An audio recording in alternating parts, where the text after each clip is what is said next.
நீங்கள் பார்த்துக் கொண்டிருப்பது தமிழ்நாடு முக்கிய செய்திகள்.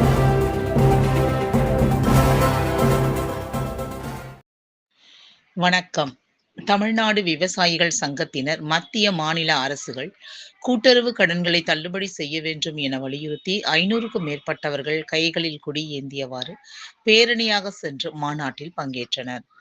தமிழக விவசாயிகள் சங்கத்தின் சார்பில் உழவர் பெருந்தலைவர் நாராயணசாமி நாயுடு அவர்களின் 41வது நினைவு தினத்தையொட்டி அனைத்து விவசாயிகளின் கடன்களையும் தள்ளுபடி செய்ய கோரி மாநில தலைவர் வேணுகோபால் தலைமையில் தமிழகத்தின் பல்வேறு பகுதிகளில் இருந்து விவசாயிகள் திரளானோர் பங்கேற்று திருவள்ளூர் ஆயுள் மில் பகுதியில் அமைந்துள்ள சட்டமன்ற உறுப்பினர் அலுவலகத்தில் இருந்து தனியார் திருமண மண்டபம் வரை 1 கிலோமீட்டர் தூரம் ஆயிரக்கணக்கான விவசாயிகள் கைகளில் கொடி ஏந்தியவாறு 23 கோரிக்கைகளை நிறைவேற்ற வேண்டும் என கண்டன கோஷம் எழுப்பியவாறு 500க்கும் மேற்பட்டோர் பேரணியாக சென்று விவசாய மாநாட்டில் பங்கேற்றனர்.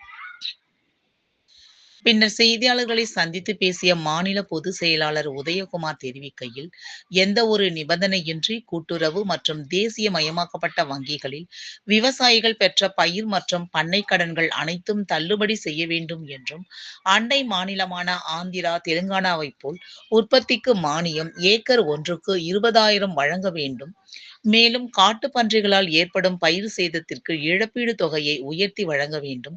இந்த ஆண்டு கடுமையாக விலை வீழ்ச்சியால் நஷ்டமடைந்த விவசாயிகளுக்கு ஏக்கர் ஒன்றுக்கு 50,000 மானியம் தர வேண்டும் என்றும், தமிழக அரசு கொண்டு வந்துள்ள நில ஒருங்கிணைப்பு சட்டம் 2023 ரத்து செய்ய வேண்டும் என்று அவர் தெரிவித்தார். மேலும் இந்த மாநாட்டில் முக்கிய தீர்மானமாக மத்திய மாநில அரசு விவசாயிகள் பெற்ற அனைத்து வகை கடன்களையும் தள்ளுபடி செய்ய வேண்டும் என தீர்மானம் இயற்றப்பட்டது. இதில் மாநில பொதுச் செயலாளர் உதயகுமார், மாநில பொருளாளர் சுபாஷ், அமைப்பாளர் ராமதாஸ், துணைத் தலைவர் ஹரிமூர்த்தி உள்ளிட்ட 500க்கும் மேற்பட்டோர் இதில் கலந்து கொண்டனர்.